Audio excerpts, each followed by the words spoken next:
ازيكم يا جماعة؟ معاكم مهندس أحمد من قناة حليم وتك. النهاردة هنتكلم عن برنامج مفيد جدا ومهم جدا لينا. فلاشتك من النهاردة هتحطها بأمان في أي جهاز، مش هتخاف عليها إنها تتفيروس، مش هتخاف إن حد يمسح لك حاجة من عليها. النهاردة البرنامج اللي معانا بيحافظ على الفلاشة، على الحاجات أي داتا جوه الفلاشة، سواء برامج، سواء أغاني، سواء أي فايلز جوه الفلاشة، سواء ملفات وورد. من النهارده هتحطها في اي جهاز ومش هتخاف ابدا عليها ان يخش لها فيروس، حتى لو كان الجهاز ده متفيروس. وحتى لو انت فتحت كل حاجه في الفلاشه عشان يخش فيها فيروس، مش هتقبل اي فيروس. الفلاشه بس كل اللي بتعمله ان هي بتكون وسيله قراءه فقط لا غير. only read only. بمعنى اصح، تعالوا النهارده اوريكم. انا النهارده مثلا عندي الفلاشه بتاعتي، هجرب احط فيها مثلا الملف ده. اخش كليك يمين send to للفلاشه. انا النهارده حطيت الملف ده جوه الفلاشه. طيب الملف ده هو ده الابلكيشن او البرنامج اللي انا هشتغل بيه النهارده. مجرد ما هفتحه وهياخد كل الملفات اللي بره دي، هشد ده بره هنا كده. هفتح الملف. عندي نسختين، اصدار 64 والاصدار ال 32. لو انت نسختك 64 هتستخدم الاصدار 64، ولو انت نسختك 32 هتختار الاصدار 32. طيب انا نسخه 64 هفتح الاصدار ال 64.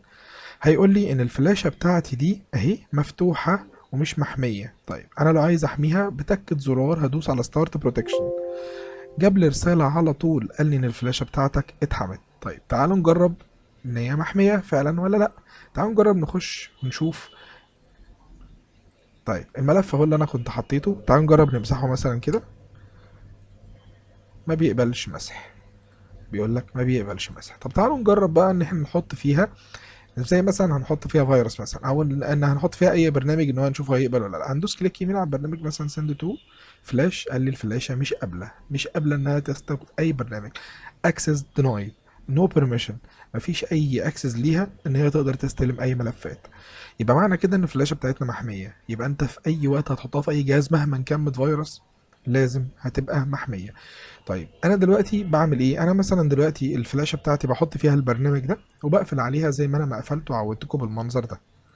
بقت دلوقتي هي بروتكتد. طيب انا عايز الغي البروتكشن بتاعها عشان اقدر احط عليها اي حاجه تاني وبعدين اقفله تاني عشان احافظ عليها. بكل بساطه هفتح برضو البرنامج تاني وادوس ستوب بروتكشن. لما هدوس ستوب بروتكشن قال لي ان هي خلاص سكسسفولي ان هي ستوبد، وكده البروتكشن بتاعتها مقفوله، مفيش اي بروتكشن عليها. طيب تعالوا نجرب نحط بقى فيها الملف اللي احنا كنا بنجرب نحطه في الاول.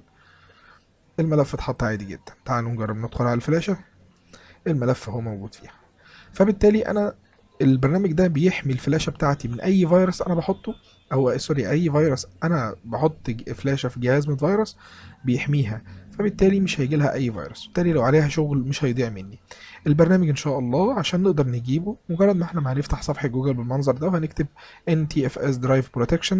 هنخش على الموقع وننزل تحت خالص، هنلاقي كلمة داونلود، ومن داونلود هنا هنلاقي دايركت داونلود، وهيظهر بعد كده معانا ان احنا نحمله. طبعا انا محمله. طيب في معلومة اخيرة على البرنامج ده، شرط اساسي ان الفلاشة بتاعتك تكون فورمات NTFS، مش فات 32 ولا اي حاجة تاني. يعني لازم الفلاشة بتاعتي تكون فورمات NTFS. طيب عشان نقدر نخلي الفلاشة فورمات NTFS، كل اللي احنا هنعمله برضو هندوس كليك يمين على الفلاشة وهندوس فورمات، ونختار طريقة الفورمات بتاعتها. احنا عايزينها اكستنشن فات، ولا عايزينها فات 32، ولا عايزينها NTFS. طبعا احنا عايزينها NTFS. وندوس NTFS ونقول له ستارت ونقول له اوكي. كده بيفرمت معانا الفلاشة على طول، وبالتالي الفلاشة بتكون جاهزة انها تستخدم على البرنامج.